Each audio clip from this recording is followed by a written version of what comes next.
Hey, it's Matt Ward, the Offbeat Agent, and you're here in my office, which has now been converted into some type of quasi-YouTube studio where I'm going to attempt to make YouTube videos. I am not very good at this, and maybe I'll get some help from some of you if you're talented at editing and such, because I am not.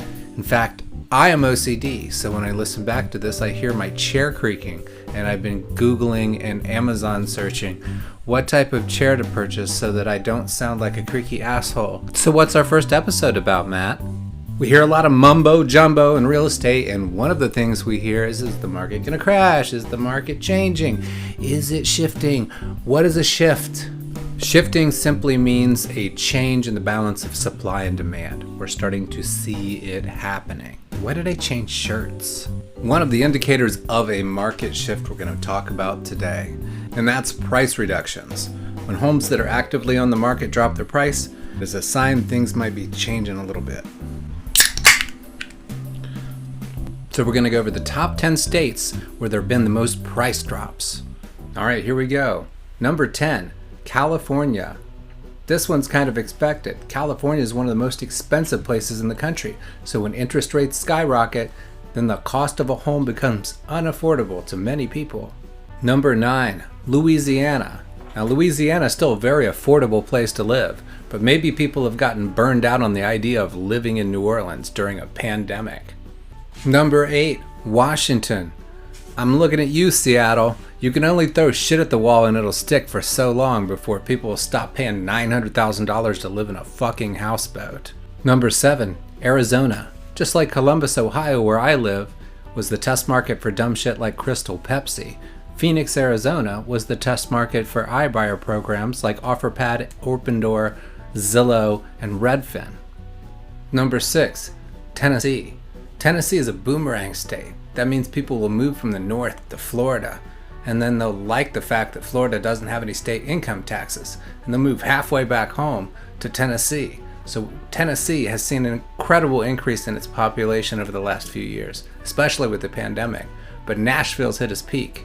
Knoxville's near the same, and we're going to see prices start to reduce there. Number 5, Indiana. And before you even start, I know all the jokes. It's the Midwest. Who the hell wants to live in Indiana? Well, plenty of people. Indianapolis has seen a lot of growth over the last 3 or 4 years. But Indianapolis is starting to see slow. My partners there are telling me less showings, less people at open house, less buyer demand altogether. Number 4, Nevada. I feel like some of the places on this list are just fucking novelty states. Like Nevada, it's a big desert state. There's casinos in a few places, and rivers in a few places, and Reno's pretty dope. But for the most part, Nevada's a big sprawling wasteland of desert. And eventually, that's going to force people into those few towns that are going to escalate in price, and when interest rates skyrocket, people are going to fuck off. Number 3, Oregon. Now I've seen a decline in the interest in places like Portland for some time, maybe 6 months or more, according to the people I've talked to, all over the industry, all over the country. However, Oregon is still seeing a large influx of people coming from places like California and Washington and Idaho who are looking for greener pastures, places for outdoor activity, that type of thing. Number 2, Utah.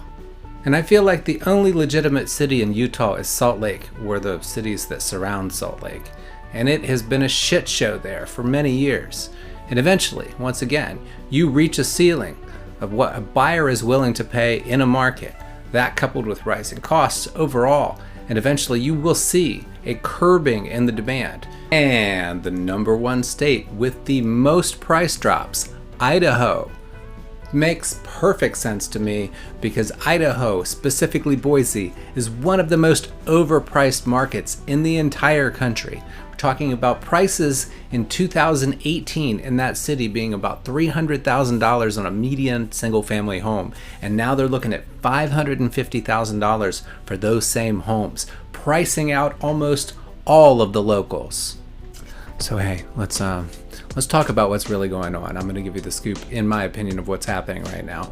You do have increasing interest rates that are affecting the affordability of homes. Who does that fuck over the most? People who make the least. So when you see your mortgage go from $1,100 to $1,180 and you only make $40,000 or $50,000 a year, it might make it unattainable, more so than people on the top end. However, who are reacting to the interest rates more? The people on the top end. So you're seeing builders now sitting on inventory, and they'll continue to do so because they've only been building homes for the upper tier of income in this country. And those people get their little buttholes in a wad anytime something becomes too cost prohibitive. They will cheap out wherever they can. That's how they got rich in the first place. So that means people that are building $550,000 homes in Midwestern towns like Columbus, Ohio, or Des Moines, Iowa, are gonna see their homes sitting out there. Is that gonna help prices anywhere else? It's not. Because in that middle tier, in that $150,000 here to $400,000 price range, you're gonna still see plenty of competition, but it's not going to be like it was. We're going to see appraisal gaps start to go down. We're going to see multiple offers where you were seeing 20 offers on properties go down to 3 or 4. And you're definitely going to start seeing people get their closing costs paid for and other concessions in the event that homes stay on the market for more than 20 days. And what I mean by that is this. The market being aggressive and favoring sellers is a double-edged sword. And that means that when the buyers get into that market and there's only 1 or 2 people that are interested in the property besides them, they smell blood in the water and they come after the seller asking for concessions. And sellers are willing to concede right after this aggressive market because they're used to their home selling in 2 or 3 days with 20 offers. And when suddenly no one's interested, they freak the fuck out. In doing so, they will drop price, they will make concessions because they thought they were going to be able to sell their home. They had this unrealistic expectation of what was going to happen. And when the reality of the market hits them, they freak out. And they're going to make changes. They're going to make concessions. And in the next 6 months, you're going to be able to get a deal on a home. You may be paying more on a monthly for it because of interest rates, but hang tight. Interest rates go up, interest rates go down. Either way, you might be looking at a different market that's more favorable to buyers in the next 6 months. Thank you for tuning in to my first episode on my YouTube channel. I am the Offbeat Agent, Matt Ward. I appreciate it. Please hit the notification bell so that you can know every time I put out a new video. Of course, if you haven't subscribed, go ahead and do so. Share this with your friends and your family who enjoy profanity, and they will fucking appreciate what I have to say. I guarantee it.